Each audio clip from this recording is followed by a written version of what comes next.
video circulating online shows of Member of Parliament Farah Maalim making violent threats against Kenyan Generation Z in response to the recent anti-finance bill protests. The unverified clip, which began trending on Tuesday, features Farah Maalim saying he would have killed 5,000 protesters daily if he was the current president of Kenya.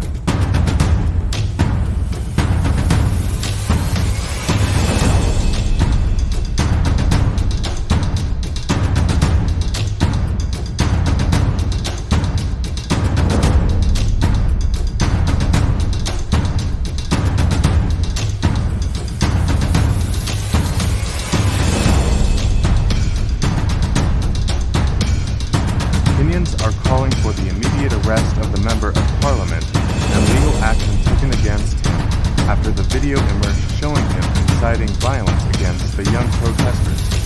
In a speech delivered in the Somali language, Farah Maalim expressed a desire to have murdered 5,000 young anti-finance bill protesters each day.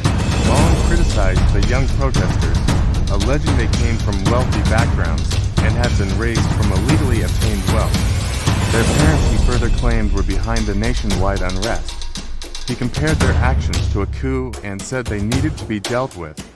Farah Maalim resorted to violent rhetoric, claiming he would have destroyed them by the thousands if he was in control of the country. President William Ruto will today assent to the Independent Electoral and Boundaries Commission bill into law at the Kenyatta International Convention Center. Will the new law, which establishes the electoral system and setting the stage for the appointment of new IEBC commissioners, finally appease the public who have been pressuring President William Ruto to sign the bill and potentially recall MPs who votes yes to the Finance Bill 2024. With the bill's passage, citizens can now hold their representatives in the government responsible for their actions. The opposition party is taking action against the Azimio members who voted for the bill, which went against what the wishes of the public. Public outcry ultimately forced President William Ruto to reject the Finance Bill 2024 in response to the vote.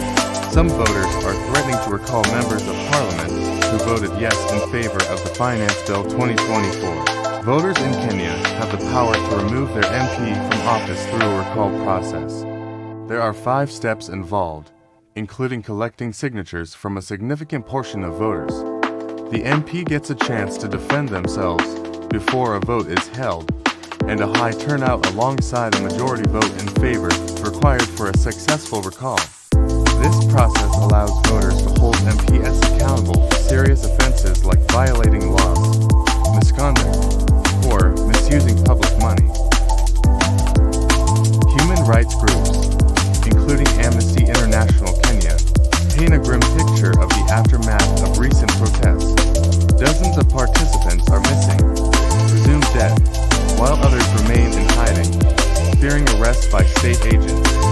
The reports detail horrifying experiences of torture and intimidation at the hands of the state, with several protesters abducted, held, and then released without any charges. Human rights groups allege that state agents targeted online influencers who allegedly played a key role in organizing peaceful protests against the proposed finance bill.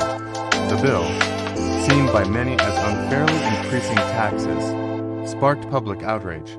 Will there be justice for the victims? Over 40 protesters are dead and hundreds injured following accusations of police brutality during anti-finance bill demonstrations. President Ruto promises action against rogue officers, but will investigations be thorough, and will those responsible be held accountable?